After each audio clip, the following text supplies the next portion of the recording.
All right, questions for Coach? Hey, Ime, did you get the sense with the way this game was going that if even one of your guys got marginally hot, that would be what you needed? Yeah, we weren't playing our best in the first half in a lot of ways.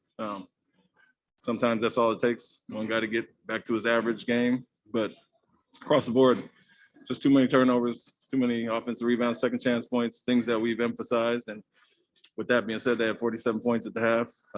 We felt we were in good shape if we just cleaned up turnovers, limit them. They had 22 more shots and all that. So small things like that, it helps obviously to get some of our guys going offensively. But what was important is that we cut down the turnovers, cut them in half, only 5 in the second half, and only 8 second chance points. And that's where you get the result, 38-point half, holding them to 80 points. Ime, after I think Jalen's second or third turnover, you pulled him. Seemed like there was a conversation there. What did you tell him? Did you tell him to calm down? And what happened when he flipped the script in the second half? It's the same thing. The crowd is there. You're acting like you're surprised that they're reaching and poking it from behind, and it wasn't as much like live ball turnovers, us trying to make a nice pass. It was literally getting taken from us. And so be strong with the ball.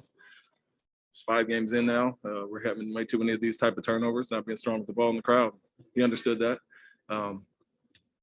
And to your point, I think we talked about at halftime, them having 47 points and us giving up 34 of those with extra second chance points and turnovers. So knew if we cleaned that up, we'd be in good shape. And obviously he and the rest of the group did a great job. Ime, overall, just in your mind, how impressive was that second half, what you guys were able to do defensively and taking it to them? And also just the feeling of being up 3-2 now, heading back to Boston in the Garden crowd for a game 6. Yeah, it was big. To be that close and know we didn't play our best in the first half. We just talked about flipping the script and playing like a really good second half, a really clean second half. And so we did that. Guys, obviously JT, JB got it going. Both those guys almost triple-double and 25 points for JB. But it was simply, like I said, taking care of the basketball, the emphasis of this whole series, and limit them to one shot. And so we're guarding extremely well. It's impressive to hold a team to 80, not playing your best offensive game. But as I always say, we rely on the defensive end. Know our offense will pick up eventually. And when we get those stops to get out and run, we're kind of a lethal team on both ends. But to your point, I'm sorry. Great to be up 3-2.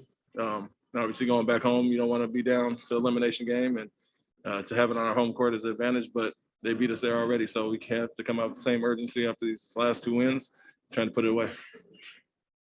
You guys gave up home court advantage back in Boston. There was not a lot of concern. Or some teams might get worried. You got 3 left and 2 on the road. You have a really sloppy first half here. Things are going poorly. What is it about you guys, especially as time has passed, that these things aren't rattling you and you guys are able to stay so steady when you need to?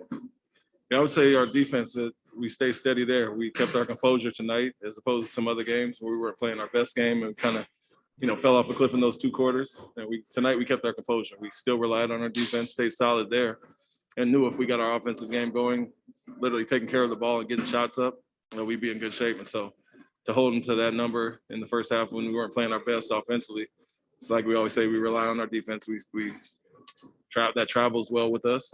We knew we were guarding at a high enough level that if we just turned the corner offensively, we'd be in good shape. And so that was what the message was. We're not playing our best, close game, and if we just have a decent to above average half, we'll be in good shape.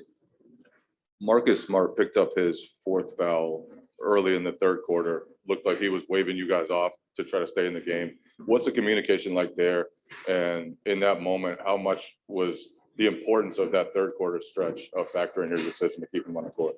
Yeah, it's both. It's trusting Marcus that he knows how to play with those 4 fouls. Partially is Derek is right there in case, so you got a really good, obviously, insurance policy. But at the same time, we were playing really well that 3rd quarter and didn't want to break the momentum with that group. And so you trust your guys. He understands the situation, fouls, and not getting his 5th. And so that communication's open. Tell him to be smart. Then we get him out later in the quarter when we can. And like I said, the 3rd quarter was really going well for us on both ends and didn't want to break that momentum. Was Rob dealing with something at the beginning of the third? He just got an extra stretch at halftime. Kind of uncommon, but when he was going to come out, he just wanted the extra stretch and give him a little more time, and went with Grant to start the third. But nothing specific, just a little body overall tightness, cramping, I guess, or whatever it may be. How did Marcus look to you? Solid. I mean, he knows how to play through it, and with the injury, you could tell he was not as explosive or quick, but what he does on the defensive end and just in general, being a leader out there, carries over well for us, regardless of the stat sheet. He gets us into our sets. And then it was obviously nice to have Derek, take up the majority of the load with Marcus not being 100%, but credit to him for playing just as Rob has. And we know the importance of whether it's 15, 20 minutes, what we get from those guys is invaluable. JT was grabbing at his shoulder a ton in the first half, and just, JB was out of his rhythm. Your top players just weren't really finding their shots. And as the game went on, their top guys seemed to kind of wear down, and that's when your best guys really stepped up. So just how is your team designed well to be able to just outlast your opponent and strike late? I think the mental stress and strain we put on some teams with our defense has worked and carried us through the playoffs at times. You saw in the Brooklyn series, guys started to wear down. Game 7 looked like Antetokounmpo slowed down some, but just having all those bodies to continue to throw at people, wears down on them physically and mentally, making it tough as long as we don't give them easy baskets in transition. And then with our guys, we're always confident that they'll get it going and figure it out eventually. To your point, we didn't play our best first half with those two, and it takes 1 or 2 shots to go down for them to get going. And so our thing was take care of the ball, make them score in the half court, get stops and get out and run. And I think we did that in the second half, but always staying confident in those guys, knowing they can get it going at the drop of a dime. Kind of to that end, what was the difference in your mind from first half Jalen to what we saw in the second half? He didn't turn it over.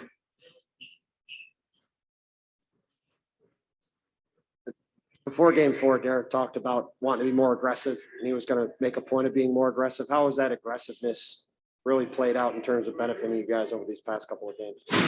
You said Derek? Yeah. Yeah, I think obviously starting last game with Marcus out, put him in a position to, make more plays. He's going to have a weaker defender on him with, JB and JT kind of being blanketed, and he can take advantage of those. Capable scorer, driver, initiator, and one of our best guys, quick decisions, getting downhill and making plays. And so we trusted him to do that. Took advantage of some double teams on Jason, and he's really good at making the play behind. And so we trust him to get the ball in the middle, whether he has a floater, pull up, or finding guys on the perimeter. So I think last game kind of sparked it with the extra opportunity of Marcus being out. And now it's great to have him back in that role, coming out with the same aggression off the bench. And this step, getting to the conference finals, getting on the verge of the finals, is a step that this franchise got to a bunch the past several years. You've obviously been in the finals, you've won a title. What's sort of the message over the next couple of days with the series going back home to, have the opportunity to close this out? And nothing changes.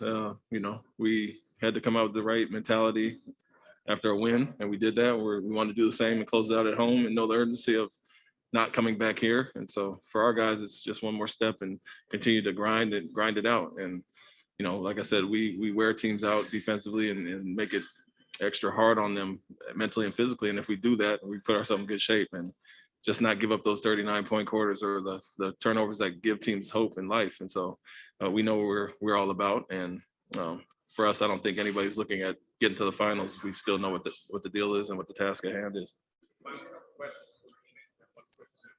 We were talking about throwing different bodies at their top guys. You went to Horford and Grant up on Butler, and then Rob on Bam, and those pick rolls, dropping as deep as you can. What made you want to do that? And what part of the court did you want to shrink it down to and make them play? Stay locked up to their shooters and make the other score. There's some of the guys that initiate offense for them, whether it's Bam or Butler as well, and then helping off Tucker some. And so really with that, Butler wasn't really looking to score. He was more of a screener and making plays in the pocket. And so he was slipping behind some of our switches. And so we wanted to keep a big on him and play him like a big and play in a more traditional drop coverage. And so he hurt us in the first half. We switched it up in the second half to limit his effectiveness as a screener. So sorry to go back to Jalen, but could you be a little more expansive beyond just the turnovers, cutting those down? But obviously he was making baskets for you guys on the offensive end as well, had the big dunk. Just kind of what clicked in for him there in that second half? We got some really good looks, even in early in the second half, we missed some. I think once Jason got going, they started to become more aggressive and he got off the ball. And when anytime Jalen's on the second side, he's lethal, whether it's the catch and shoot or pull it. And then we found him coming out timeouts for some quick drives that got him going. But his aggression was great. He made decisive decisions, quick, and didn't play in the crowd. And so he took care of the ball, got shots up, and whether he is in it, takes a tough pull up. Some guys are tough shot makers, and he's one of them. And we'd rather have him do that 100% of the time than turn the ball over. So we just told him to get shots up. You see the crowd get off the ball, but be aggressive. We need it, and he did it. Thank you. Al, Jason, and Jay.